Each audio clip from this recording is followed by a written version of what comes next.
പടം കുഴപ്പമില്ല. പടം എന്താണ് ഫാമിലി കാര്യങ്ങളൊക്കെ? നല്ലൊരു ഫാമിലി സ്റ്റോറിയാണ്. കോമഡി പരിപാടി കോമഡി അത്യാവശ്യത്തിനുണ്ട്. ചിരിക്കാനുള്ള നല്ല പടം. കോമഡി പരിപാടി ഫാമിലീസിനൊക്കെ വർക്കാവും. ഓക്കെ എന്ന് പറയാം. കൊള്ളാം നല്ല സിനിമ. എന്താ ഇഷ്ടപ്പെട്ടത്? സൗബിന്റെ ആക്ടിംഗ് ഒക്കെ കൊള്ളാം, കണ്ടിരിക്കാം.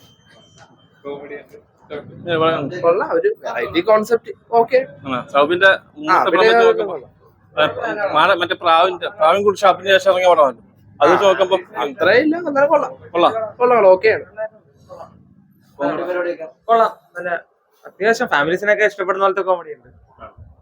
പിന്നെ ഇമോഷൻസ് പരിപാടിയൊക്കെ ഇമോഷൻസ് എല്ലാം കണക്ട് ആവുന്നുണ്ട്, കുഴപ്പമില്ല. പിന്നെ കൊള്ളാം, ക്ലൈമാക്സ് ഒക്കെ നല്ലായിരുന്നു.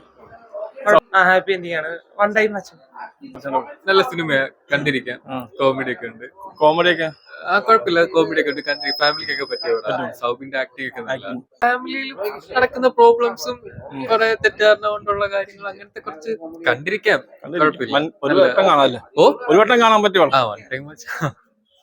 ഫാമിലി ഓഡിയൻസിന് മേ ബി ഇഷ്ടപ്പെടാം, അത്രേ നമുക്കറിയാം. പിന്നെ ആക്ടിങ്ങും പെർഫോമൻസും വെച്ച് നോക്കാൻ എല്ലാവരുടെയും വലിയ കുഴപ്പമൊന്നുമില്ല.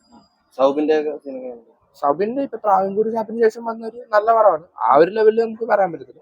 കൊള്ളാം. ഇമോഷണൽ പരിപാടി ഇമോഷണൽ അവസാനം ക്ലൈമാക്സ് ആകുമ്പോ കൊള്ളാം. ക്യാരക്ടേഴ്സ് ഒക്കെ എങ്ങനെയുണ്ട്? ക്യാരക്ടേഴ്സും അവരുടെ പെർഫോമൻസിന് നമുക്കൊന്നും പറയാൻ പറ്റില്ല. അടിപൊളി. കുഴപ്പമില്ല. കുറെ നാള് പുള്ളിക്കാരത്തി ഫീൽഡിൽ ഇല്ലായിരുന്നല്ലോ, അതങ്ങനെ മാറിയിരിക്കുകയാണ്. പുതിയതായിട്ട് വന്നതിന് ശേഷം കൊള്ളാം. ഇപ്പൊ എന്താ പറയാ, സൗബിനുള്ള സൗബിനായിട്ടുള്ള കോമ്പിനേഷൻ നമ്മൾ ആദ്യം കാണുമ്പോ അക്സെപ്റ്റ് ചെയ്യാൻ പറ്റത്തില്ല. കണ്ട് പടം ഒരു സെക്കൻഡ് ഹാഫ് ഒക്കെ ആകുമ്പോ വലിയ കുഴപ്പമില്ല. കോമഡിയാണ്. കോമഡി ചിലത് വർക്കാവും, ചിലത് വർക്കാവും. ധ്യാനൊക്കെ ഉണ്ട്. കുഴപ്പമില്ല. പുള്ളി ഇപ്പൊ എല്ലാ പടത്തിലും ഇല്ലാത്ത പടമില്ല.